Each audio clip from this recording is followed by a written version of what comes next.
आनंद शिंदे लाभलं. चांदण्याची छाया कापराची काया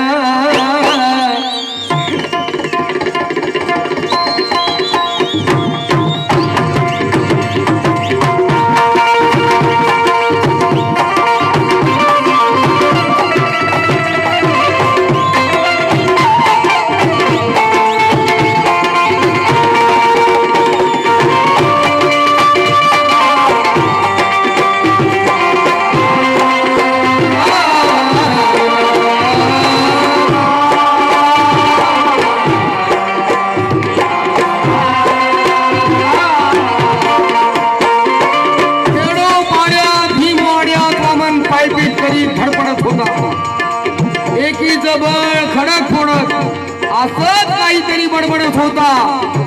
खळखळणाऱ्या जलधारे सम वामन पुढे पुढे जात होता आणि गोदावरीच्या किनाऱ्यावरती जय भीमची गाथा गात होता.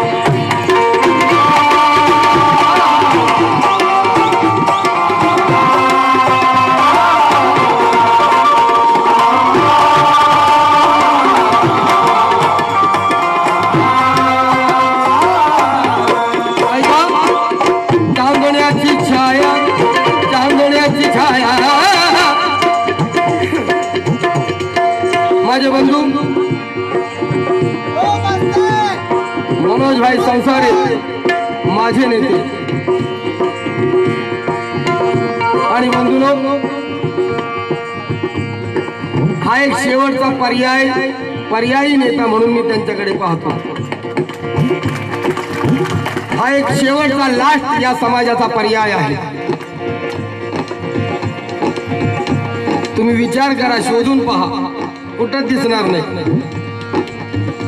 आणि म्हणून मला म्हणायचंय, ज्याप्रमाणे मनोजभाईंनी भाषण केलं, 1000 रुपये दिले म्हणून म्हणत नाही, लाख रुपये दिले तरी म्हणणार नाही. पण ही वस्तुस्थिती आहे बंधूंनो. मी पहिल्यापासून ऐक्यवादी माणूस आहे. माझं पहिलं कॅसेट सोनियाची उगवली सकाळ की माझीच नव्हे, या समाजाची सुद्धा इच्छा आहे की चला निळ्या निशाणाखाली सर्वांनी एक वारे. कारण ज्या वेळेला बाबासाहेब आंबेडकरांनी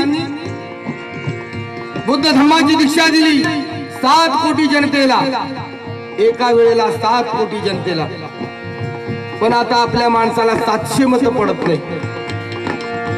ती 7 कोटी जनता, 7 कोटी समाज कुठे गेला? आणि म्हणून म्हणायचं,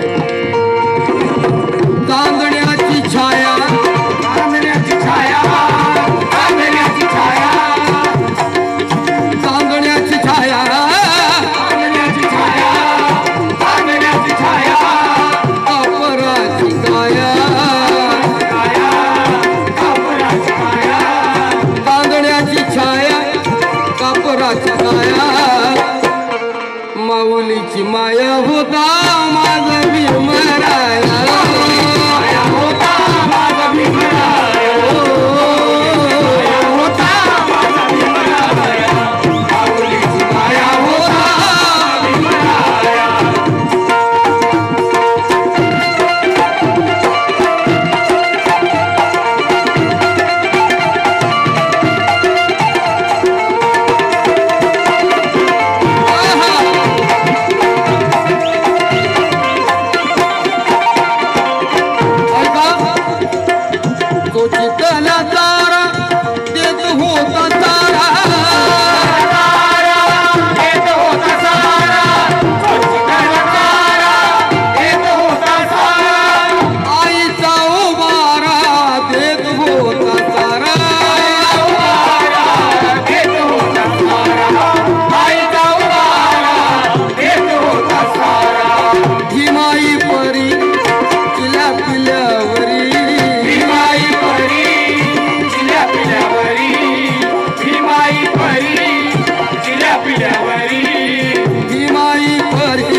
पंख पांघराया होता माझा भीमराया.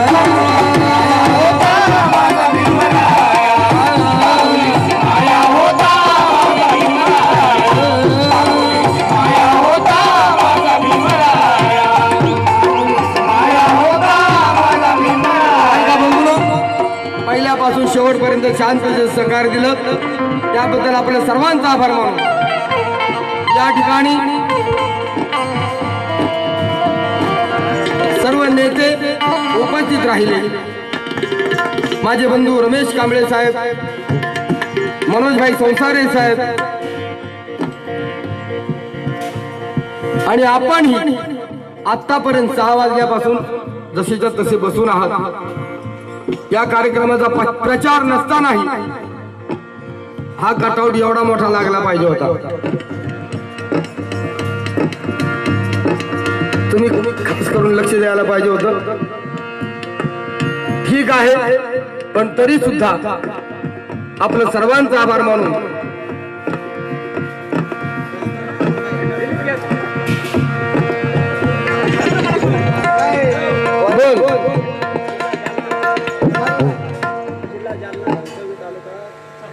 जिल्हा जालन्यावरनं 100 रुपये आलेले.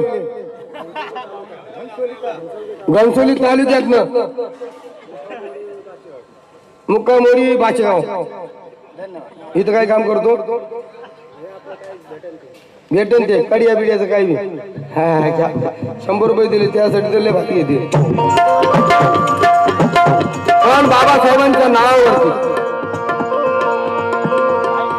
आणि म्हणून मला म्हणायचं बंधू चांदण्याची छाया शीतलताई निकम आणि त्यांचे सर्व कार्यकर्ते पदाधिकारी मग बामरास आपली सेवा करण्याची संधी मिळवून दिली त्याबद्दल सर्व कार्यकर्त्यांचं निकमताईंचं आभार मानून माझा कार्यक्रम संपला असं मी जाहीर करताय. जय भीम, जय बुद्ध, जय भारत, जय बुद्ध, जय भारत.